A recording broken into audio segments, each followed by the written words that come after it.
Selamat malam teman-teman sekalian. Pada kesempatan ini, pertemuan yang kesekian kalinya, kita berbicara tentang satu pertanyaan yang penting bagi orang-orang Katolik. Apakah gereja mula-mula itu Katolik atau Protestan? Ya, apakah gereja mula-mula itu Katolik atau Protestan? Ya. Jadi sangat menarik untuk dicatat bagaimana Protestantisme mengklaim sebagai kembalinya asal-usul iman, kembali ke kekristenan sejati. Singkatnya, pengakuan sejati dari iman yang sah pada abad-abad pertama. Bahkan, by the way, jika ada yang konstan di antara agama-agama non-Katolik, itulah yang disebut teori penyelamatan.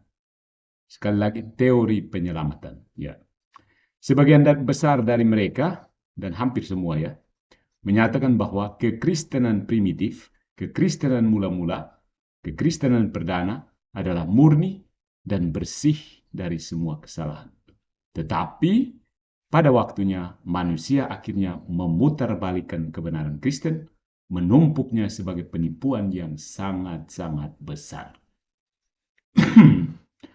Orang Kristen sejati dalam terang pemikiran seperti ini menjadi orang yang mengatasi penipuan semacam itu.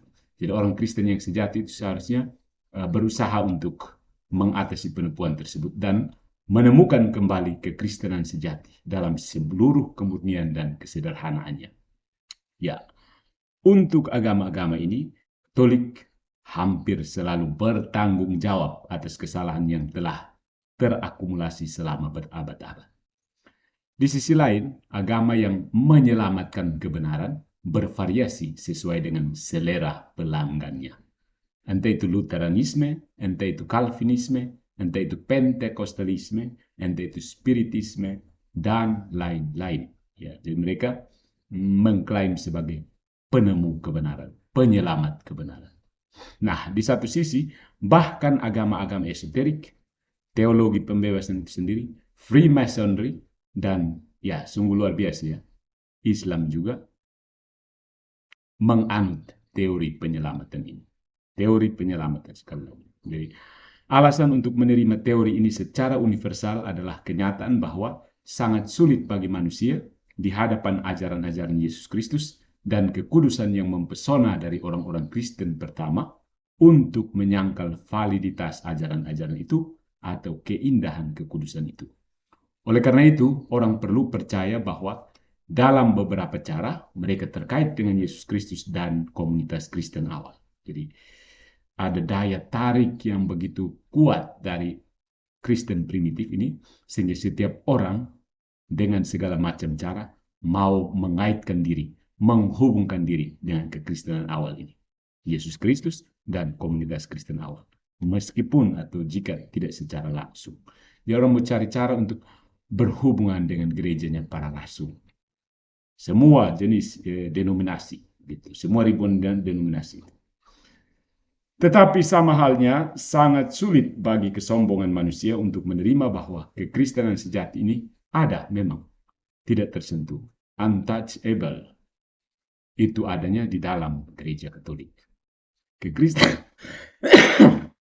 Kekristenan yang sejati itu adalah gereja Katolik sekarang ini.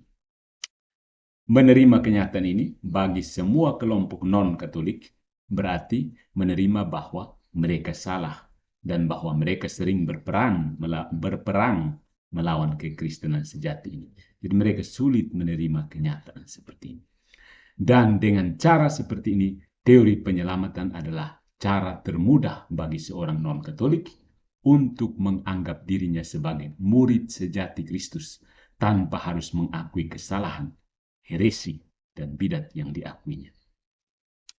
Jadi prinsip saya sudah menyelamatkan kamu yang salah. Ya. Nah, masalah mendasar dengan semua kelompok ini adalah bahwa ada tulisan-tulisan yang tidak terhitung banyaknya dari orang-orang Kristen mula-mula, dan melalui tulisan-tulisan inilah orang bisa mengetahui apa yang dipercayai dan tidak dipercayai oleh orang-orang Kristen mula-mula. Dan tulisan-tulisan ini adalah bom dahsyat yang meledakkan semua kelompok yang berani berpaling dari perahu Santo Petrus. keluar dari perahunya Santo Petrus. Mereka dengan sungguh-sungguh, tulisan-tulisan ini dengan sungguh-sungguh membuktikan bahwa kekristenan awal tetap utuh dalam agama Katolik, dalam gereja Katolik. Jadi, ironi-ironi dari penganut teori penyelamatan seringkali untuk membela apa yang mereka nilai sebagai iman orang-orang Kristen mula-mula dipaksa untuk mengabaikan seluruh warisan orang-orang Kristen mula-mula ini. Ya. Jadi untuk menerima bahwa mereka benar, maka mereka harus menolak tulisan orang mula-mula, terutama bapak-bapak gereja, yang justru melihat kesinambungan antara gereja mula-mula dan gereja Katolik sekarang di bawah kepemimpinan Paus Fransiskus.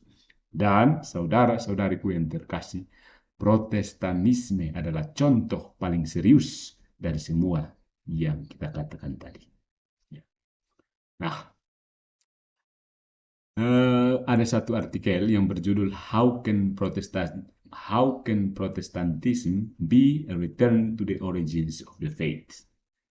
Ya, dan di situ terungkap bagaimana Protestantisme tidak mengakui iman yang diakui oleh orang-orang Kristen mula-mula. Iman mana yang mereka terima dari para rasul suci? Tidak. Siapapun yang secara serius mempelajari asal-usul iman dan sejarah gereja, tahu bahwa apa yang disebut gereja awal sebenarnya adalah gereja Katolik abad-abad pertama. Nah, pada kesempatan perbincangan kita kali ini, kita mengajukan pertanyaan ini. Apakah kekristenan awal merupakan unifikasi penyatuan dari semua penganut Protestan, atau gereja awal itu adalah para penganut Katolik yang unik? Tidak ada permainan kata di sini. Unifikasi Protestan atau keunikan Katolik yang sama dengan gereja mula-mula. Kita tahu bahwa Protestanisme mengajarkan bahwa semua orang yang percaya kepada Yesus membentuk gereja Kristus. Dengan cara ini, tidak masalah jika orang percaya berasal dari The Assembly of God, apakah dia Lutheran, apakah dia Anglikan, apakah dia Saksi Yehova, dan lain-lain. Mereka adalah orang-orang yang percaya kepada Yesus dan merupakan bagian dari gereja Kristus yang tak terlihat. The Invisible Church of Christ. Meskipun mereka mengakui doktrin yang berbeda. Jadi, doktrinnya berbeda, pokoknya yang penting percaya kepada Kristus, itu artinya kamu anggota gereja yang begitu. Selagi kamu percaya Kristus, itu kamu adalah anggota gerejanya yang yang tidak terlihat itu, invisible. Anehnya, dan ini adalah paradoks yang tidak dapat diatasi dari eklesiologi datar dan bersifat rastakian ini, hanya umat Katolik yang bukan bagian dari tubuh tak terlihat ini. Dan mereka berprinsip bahwa semua orang yang percaya Kristus itu adalah anggota gereja yang tapi mereka mati-matian protes kepada Katolik bahwa kamu salah, kamu sesat, kamu sebagainya. Bahkan jika kita orang Katolik mengakui Yesus Kristus adalah Tuhan alam semesta, mereka mengatakan kamu sesat, kamu menyembah patung, kamu menyembah paus, dan seterusnya. Padahal kalau yang lainnya doktrinnya berbeda, mereka terima saja. Aneh tapi nyata. Protestanisme seperti yang kita sadari adalah sesuatu yang sangat aneh, ya. Di sini penting kita tidak mengacaukan doktrin dengan disiplin. Fakta bahwa dalam misalnya The Assembly of God, salah satu contoh gereja di Amerika yang tidak jelas lah, ya. Laki-laki duduk di tempat yang berbeda dari perempuan dalam sidang mereka, dalam pertemuan umat mereka. Dan fakta bahwa Lutheran ini tidak mengadopsi praktik ini bukanlah perbedaan doktrin antara pengakuan-pengakuan ini, tetapi adalah perbedaan disiplin. Nah, perbedaan doktrin dicatat oleh fakta bahwa The Assembly of God ini tidak menerima baptisan bayi, dan Lutheran justru membaptis bayi. Ya, ini salah satu contoh perbedaan doktrin. Jadi satunya membaptis, satunya tidak membaptis bayi. Saudara-saudariku, doktrin adalah kebenaran yang diwahyukan. Itu adalah inti dari iman. Itulah yang tidak pernah bisa berubah. Disiplin adalah cara doktrin dijalani, dan itulah yang dapat berubah selama tidak melukai doktrin. Ya. Analisis menyeluruh tentang seperti apa masa lalu kekristenan, jika itu adalah Protestan, akan membutuhkan penulisan sebuah buku yang panjang ya. Dengan pengandaian bahwa gereja mula-mula adalah Protestan, itu penjelasannya harus panjang lebar. Kenapa sampai mereka berubah-ubah begitu? Ya. Jadi kita hanya akan melihat pertanyaan tentang resolusi yang diambil oleh gereja mula-mula untuk memerangi kesalahan. Bagaimana gereja mula-mula menyikapi adanya skisma dan heresi. Ya. Nah, sepanjang sejarah, gereja telah menghadapi masalah-masalah ajaran yang serius. Banyak orang Kristen mengakui sesuatu yang tidak sesuai dengan iman yang diterima oleh para rasul. Bidat pertama yang harus diperangi oleh gereja dalam mempertahankan iman yang benar adalah bidat Judaisasi. Orang-orang pertama yang bertobat kepada iman Kristen adalah orang-orang Yahudi, jelas, yang percaya bahwa ketaatan terhadap hukum diperlukan untuk keselamatan. Mereka yakin bahwa orang harus percaya kepada hukum Taurat supaya selamat. Nah, ketika bangsa-bangsa lain, para pagan, penyembah berhala, bertobat kepada Kristus, mereka justru dibatasi oleh orang-orang Kristen Yahudi ini dalam mematuhi hukum Taurat, hukumnya Musa. Kemudian, para rasul bertemu dalam konsili untuk memutuskan apa yang hendaknya dilakukan berhubungan dengan pertanyaan seperti ini. Mau ikut hukum Musa atau tidak usah? Karena kamu kan bukan orang Yahudi. Nah, dalam Kisah Para Rasul bab 15, Perjanjian Baru bersaksi bahwa para rasul setuju bahwa hukum tidak boleh lagi dipatuhi. Hukum Musa maksudnya tidak perlu lagi dipatuhi. Dan mereka menulis sebuah dekrit yang mewajibkan seluruh gereja untuk mematuhi ketentuan-ketentuan konsili. Konsili Yerusalem ya, pada dalam Kisah Para Rasul bab 15. Nah, mari kita lihat konsili ini secara lebih rinci untuk membuktikan bagaimana kira-kira cara gereja mula-mula menyikapi bidatnya. Ada dua pihak yang sangat jelas dalam perselisihan tersebut, masing-masing dengan pemimpin yang sangat penting. Ya. Kelompok yang pertama, pihak yang pertama adalah pihak-pihak dari partai Judaizer. Ya, kita sebut partai Judaizer, yaitu mereka yang menghendaki orang kalau mau menjadi Kristen harus mengikuti hukum Musa. Ya, Judaizer, kita sebut Judaizer. Dan pemimpinnya atau kepalanya tidak lain adalah Santo Yakobus, sepupu Yesus Kristus dan yang diberi hak istimewa menjadi uskup gereja induk Yerusalem. Ini kelompok pertama ya, para Judaizers. Bertentangan dengan kelompok ini, ada orang yang menganjurkan bahwa hukum Musa tidak dapat diimpose, tidak dapat dikenakan pada orang Kristen. Ya, karena pengorbanan Yesus Kristus cukup dan sufficient, cukup untuk keselamatan mereka yang percaya.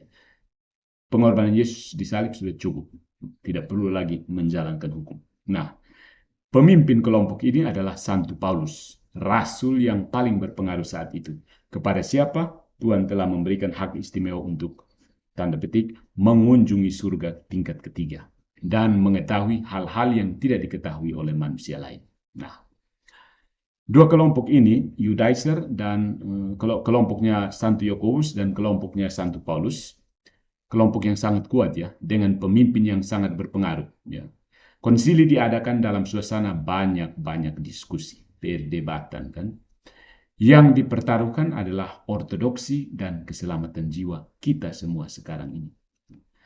Dalam konsili ini dua hal yang sangat penting dari sifat yang berbeda ditegakkan, didirikan di situ. Ada dua hal penting dari sifat yang berbeda. Pertama-tama, Santo Petrus menegaskan bahwa orang Kristen tidak terikat untuk mematuhi hukum Musa, lalu mendefinisikan suatu titik doktrin yang tidak berubah dan dipatuhi oleh semua orang Kristen sampai hari ini.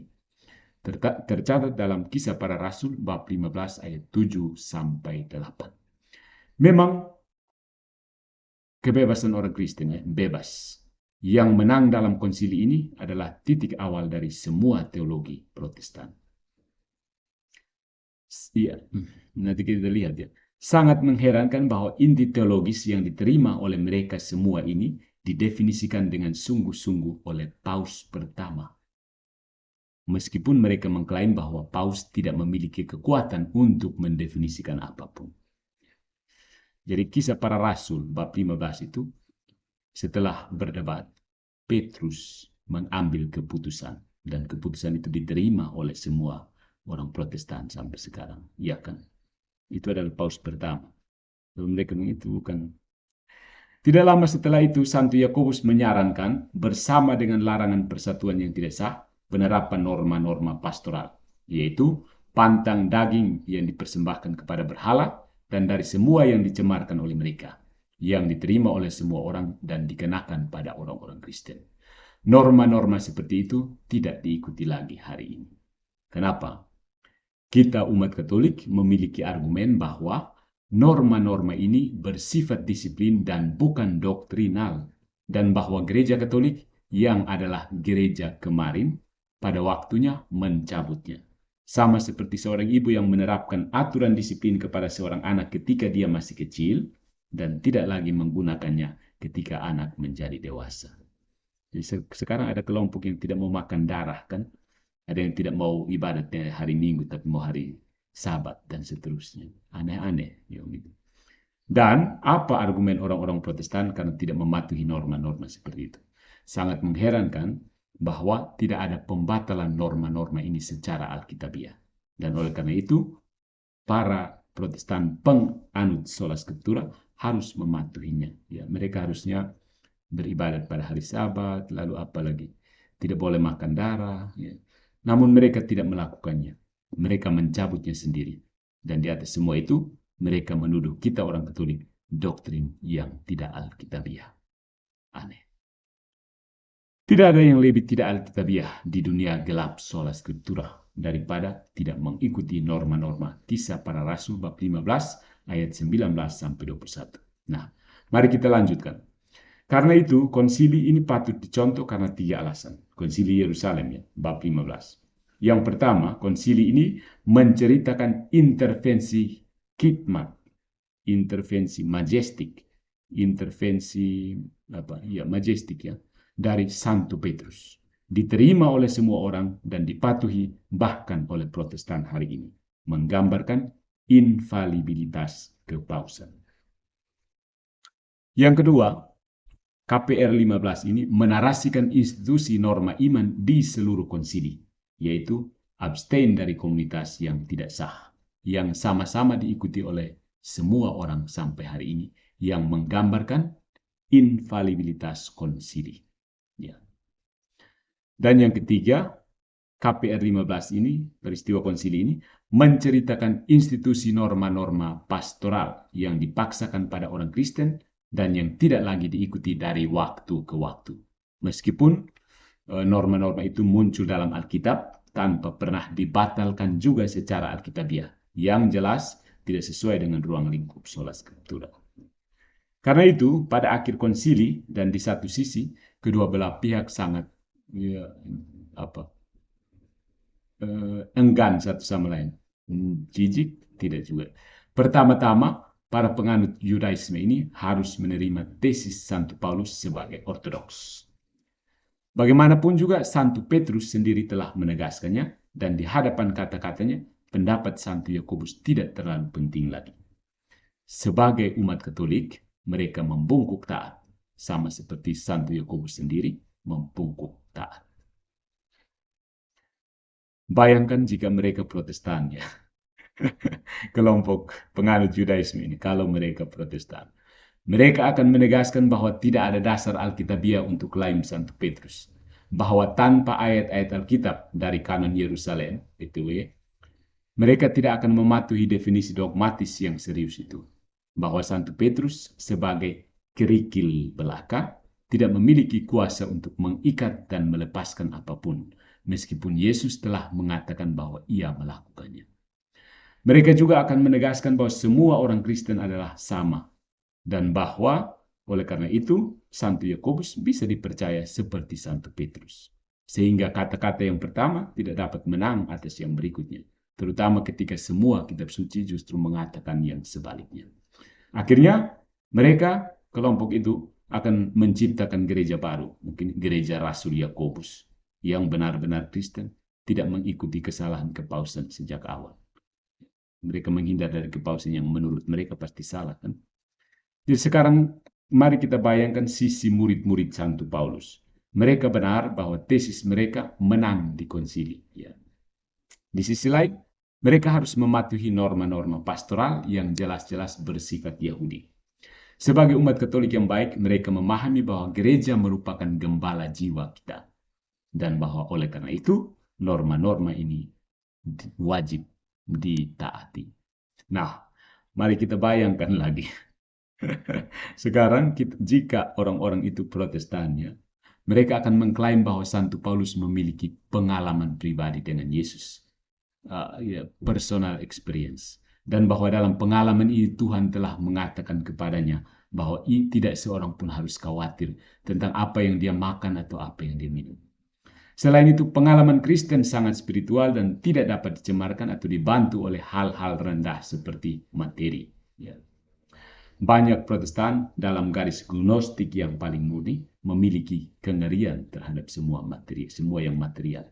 Hanya iman, hanya roh, berdoa hanya dalam roh, tidak butuh ritual-ritualnya. Oleh karena itu, konsili ini menyangkal kebenaran Kristen sehingga mereka tidak akan merasa terikat oleh apapun yang didefinisikan di dalamnya. Jadi, kalau kaum Yudaizer, yang penganut, yang pendukung Yudaisme, tidak akan menolak kepausan. Kalau yang pendukung Rasul Paulus pasti akan menolak konsili, begitu.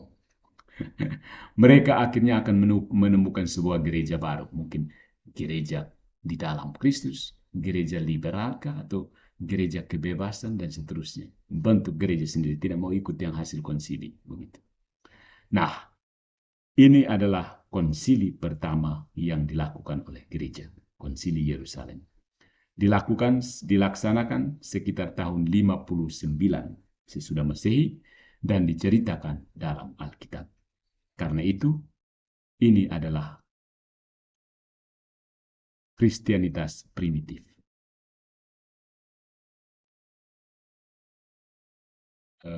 Kristen primitif. Pada titik ini kita bertanya, apakah Protestan mengadakan konsili untuk menyelesaikan perbedaan doktrinal? Seperti yang dilakukan dan tercatat dalam kitab suci konsili Yerusalem pertama? Jawab saya, apakah saudara-saudari kita terpisah Protestan pernah mengadakan konsili untuk menyelesaikan perbedaan doktrinal di antara Lutheran, Calvinis, Arminian, Saksi Yehova, Mormon, Anglikan, Presbyterian, Episcopalian, the Church of ini, the Church of X, the Church of Y, the Church of Z? No. Kita tidak tahu. Atau kita tahu tidak. Jadi, bagaimana orang-orang Protestan bisa mengklaim apa yang disebut kembali ke kekristenan primitif, kekristenan mula-mula, jika mereka tidak menyelesaikan masalah mereka, doktrin yang banyak tumpang tindih itu, seperti orang-orang Kristen mula-mula? Hanya dengan begitu kita dapat melihat bahwa teori penyelamatan tidak lebih dari sebuah alasan bagi mereka yang dengan sombong tidak mau mematuhi kebenaran. Yes, it is. Oleh karena itu, jika gereja mula-mula adalah Protestan, seperti yang dipertahankan beberapa orang, konsili ini tidak akan pernah terjadi. Pertama, mereka tidak keberatan jika beberapa orang Kristen mengakui sesuatu yang berbeda. Karena bagi orang Protestan, yang penting adalah iman kepada Kristus. Doktrin tidak penting, yang penting adalah iman. Jika Anda memiliki iman dan telah dibaptis, Anda diselamatkan. Bukankah demikian halnya dalam Protestantisme? Kedua, seandainya konsili diadakan seperti yang telah terlihat, ya tercatat ini, baik orang-orang Kristen Yudaisme maupun murid-murid Santo Paulus tidak akan mengadopsi ketentuan-ketentuan konsili secara keseluruhan. Dan kemudian tidak akan ada satu iman pun di dalam gereja sama sekali. Kita melihat bahwa pada waktu itu iman mula-mula, iman primitif, gereja mula-mula bukanlah Protestan, melainkan Katolik. Untuk alasan ini mereka tahu bahwa mereka harus mematuhi gereja, karena mereka percaya bahwa Kristus mendirikannya untuk membimbing mereka dalam kebenaran. Bandingkan 1 Timotius bab 3 ayat 15. Seperti yang kita umat Katolik percaya. Sedemikian rupa sehingga pada abad-abad berikutnya, orang-orang Kristen mula-mula terus menyelesaikan masalah doktrinal mereka sesuai dengan model Kisah Para Rasul bab 15. Konsili-konsili ekumenis dan regional telah mengikuti satu sama lain sepanjang sejarah tatanan kekristenan. Selalu diterima dan dihormati. Dan beberapa dari mereka, cari sendiri, diterima dan juga dihormati bahkan oleh Protestan.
Oh, ini tutup.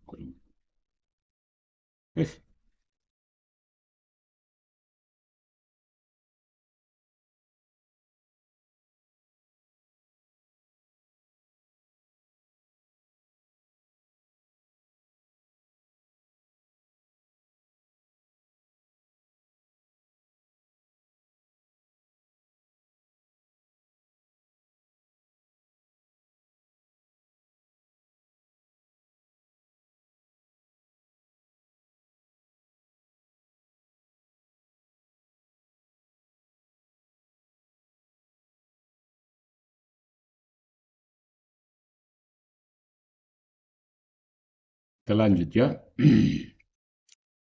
Setelah bidat Yahudisasi, Ortodoks Kristen harus memerangi bidat berikut: Gnostisisme, Montanisme, Sabellianisme, Arianisme, Pelagianisme, Nestorianisme, Monofisitisme, Ikonoklatisme, Katarisme, dan lain-lain. Ya,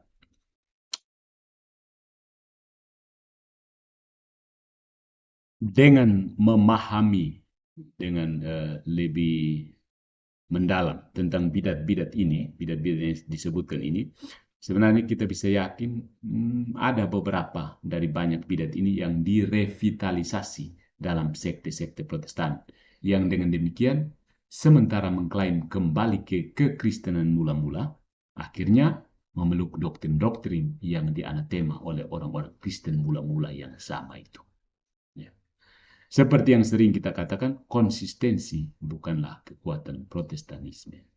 Faktanya adalah bahwa berkat diadakannya konsili-konsili ekumenis atau regional, berkat dekrit-dekrit kepausan, dan penyerahan orang-orang Kristen pertama kepada ajaran-ajaran magisterium gereja, adalah mungkin bagi adanya satu iman dalam gereja sebelum abad ke-16, sebelum reformasi.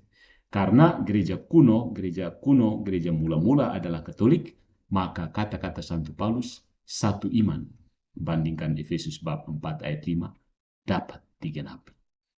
Jika gereja mula-mula adalah Protestan, perang melawan bidat tidak akan terjadi. Dan kita pasti tidak akan tahu apa yang harus dipercaya hari ini. dunia Protestan tidak lebih bingung hanya karena mereka telah menerima dari gereja Katolik dasar-dasar teologinya. Seperti yang diajarkan Santo Paulus, gereja adalah pilar dan dasar kebenaran. Bandingkan 1 Timotius bab 3 ayat 15. Demikian juga bagi orang-orang Kristen mula-mula dan demikian juga berlanjut bagi kita umat Katolik. Sama seperti di masa lalu, kita terus mematuhi para rasul. Hari ini mereka adalah uskup gereja, penerus sah dari para rasul. Karena kita terus percaya bahwa Yesus mendirikan gerejanya untuk mengajar kita kebenaran melaluinya. Jika ini benar di masa lalu, pasti juga benar sekarang dan akan selalu benar. Jadi, mari kita pelajari asal-usul iman, cari tahu tentang tulisan-tulisan patristik, dan temukan kebenaran seperti yang kita temukan